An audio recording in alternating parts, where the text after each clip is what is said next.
BJP के अलावा कोई और तैयारी नहीं है। तैयारी बीजेपी के रोज़ कार्यक्रम देख रहे हो आप।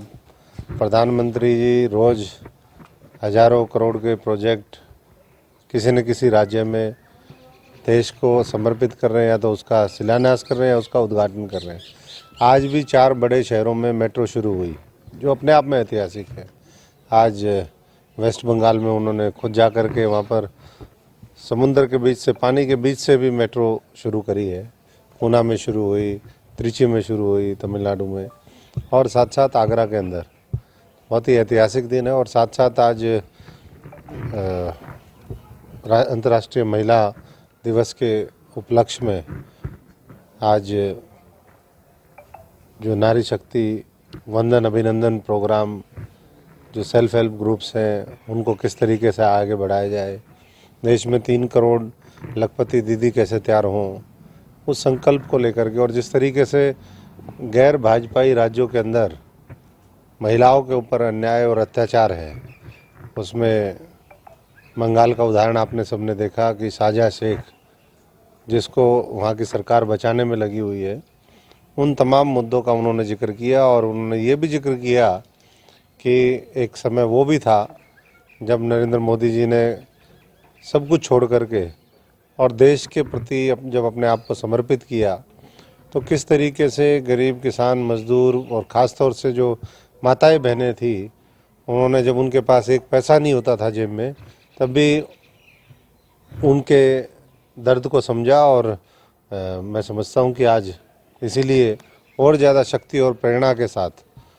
और ज़्यादा जिम्मेदारी के साथ वो देश में आज मजबूती से काम कर रहे हैं, ताकि करोड़ों लोग अपना जीवन बेहतर कर सके, महिलाओं की सम्मान, सुरक्षा, शिक्षा, सुविधा, सशक्तिकरण वो हो सके। और उन्होंने आज उस बात को बहुत बारीकी से लोगों के बीच में रखा। और जो लोग ये कहते थे कि भाई मोदी का परिवार नहीं है, तो आज उन्होंने ये दिखाया भी कि किस तरीके से वो हर व्यक्ति जिसके मन में देश के लिए दर्द है, जिसके मन में मोदी जी के लिए दर्द है, वो सब उनके परिवार के सदस्य हैं। और उनके लिए वो एक बार फिर 2024 में 400 का जब आंकड़ा पार होगा, तीसरी बार सरकार बनेगी और ताकत के साथ उनके लिए काम करेंगे।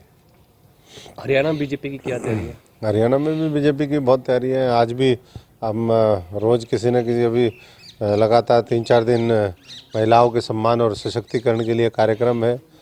आज मनोहर लाल जी ने भी कहा कि 1 लाख परिवारों को हम अभी तक पहुंच गए हैं, उन परिवारों को 3 लाख हमें बनाना है। और जो ड्रोन दीदी है वो इस हरियाणा के अंदर भी तैयार करनी है। आज हम भी ड्रोन चला करके आए, देख करके आए कि किस तरीके से आने वाले समय में ड्रोन ना केवल महिलाओं की आय बढ़ाएंगे, ग्रामीण महिलाओं को और मजबूत और उनका सशक्तिकरण करेंगे, बल्कि एक रोल मॉडल के रूप में पूरी दुनिया में विकसित होगा।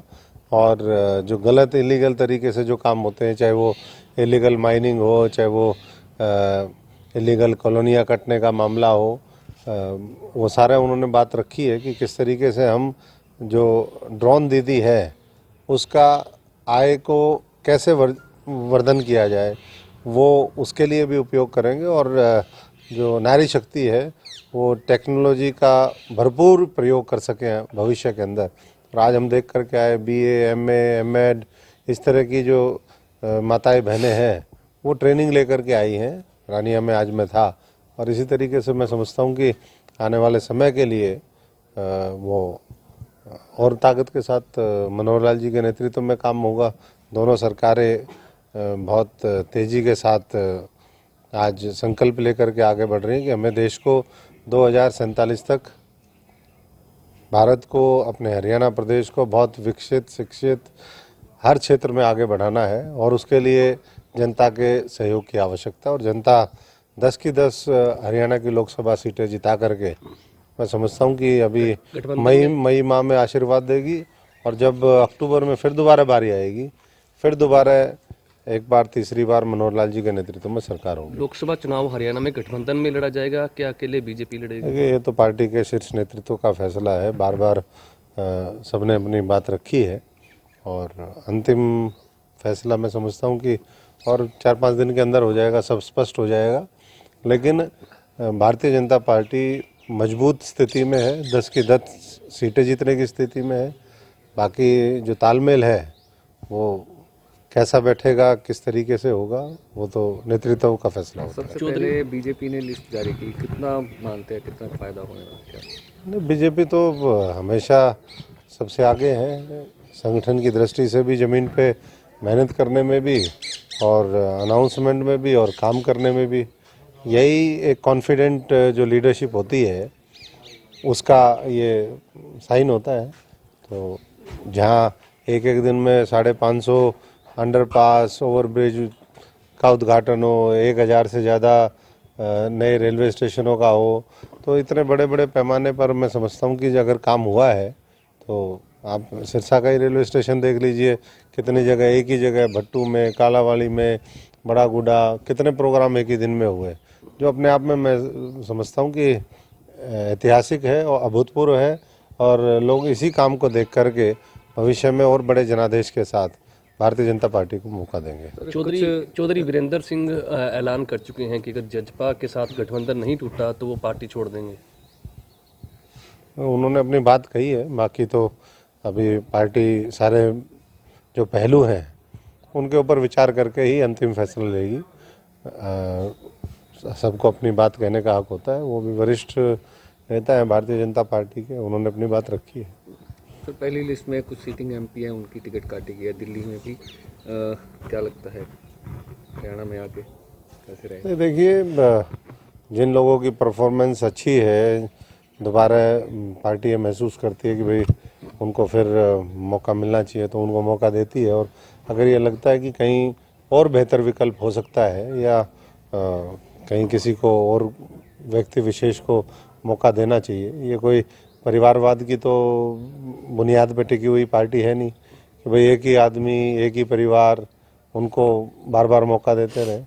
तो जो भी उपयुक्त लगेगा वो मैं समझता हूँ कि सारे फीडबैक के आधार पर, या व्यक्ति विशेष का किसी का मामला नहीं है, ना काहू से दोस्ती ना काहू से बैर, जो देश के लिए, प्रदेश के लिए, जनता के लिए अच्छा होगा उसको भारतीय जनता पार्टी का शीर्ष नेतृत्व मौका देगा। और वो सारे जितने भी सर्वेज हैं, जो संगठन की तरफ से फीडबैक आता है, मैं समझता हूँ कि जितनी पारदर्शिता भारतीय जनता पार्टी में है, टिकटों के वितरण को लेकर के, संगठन के निर्माण को लेकर के, संगठन में काम करने की दृष्टि से जो आत्मीयता और प्यार प्रेम का भाव यहाँ पर है, वैसा कहीं नहीं है। आपकी दावेदारी है लोकसभा चुनाव को लेकर? मैं तो किसी चीज़ का दावेदार नहीं हूँ, मैं तो काम करने का दावेदार हूँ। और काम करने का मौका पार्टी भी दे रही है, प्रदेश की जनता भी, वो भी मैं समझता हूँ कि हमेशा उन्होंने भी मौका दिया है। तो जहाँ भी देती है तो मैं कह रहा हूँ, जो भी पार्टी का दायित्व है, जो मौका पार्टी देती है तो वो तो काम करा ही जाएगा। आज भी पार्टी ने ड्यूटी लगाई थी, हमने आज भी किया।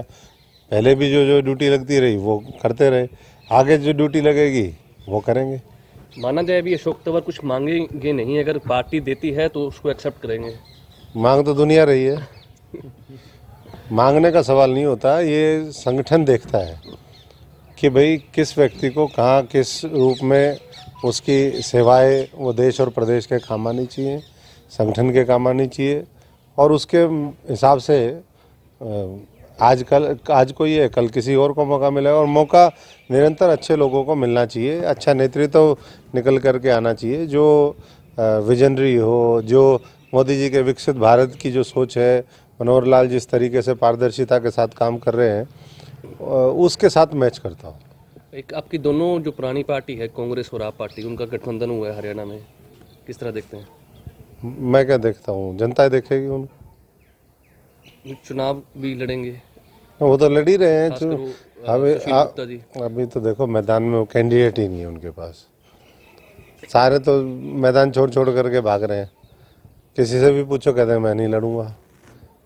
तो ऐसे में उनकी सोच भी ठीक है भाई, हारने के लिए लड़ने से अच्छा कि ना लड़ो, बार बार हार का किस लिए सामना करना पड़े। तो इसलिए उनके पास साझे उम्मीदवार भी नहीं है और भारतीय जनता पार्टी पास उम्मीदवार ही उम्मीदवार हैं। और उन उम्मीदवारों में से बेहतरीन जो उम्मीदवार होगा, जो जनता के हित को सर्वोपरि रख के जनता के लिए समर्पित भाव से काम करेगा, वो मैं समझता हूँ कि जनता उसको मौका देगी।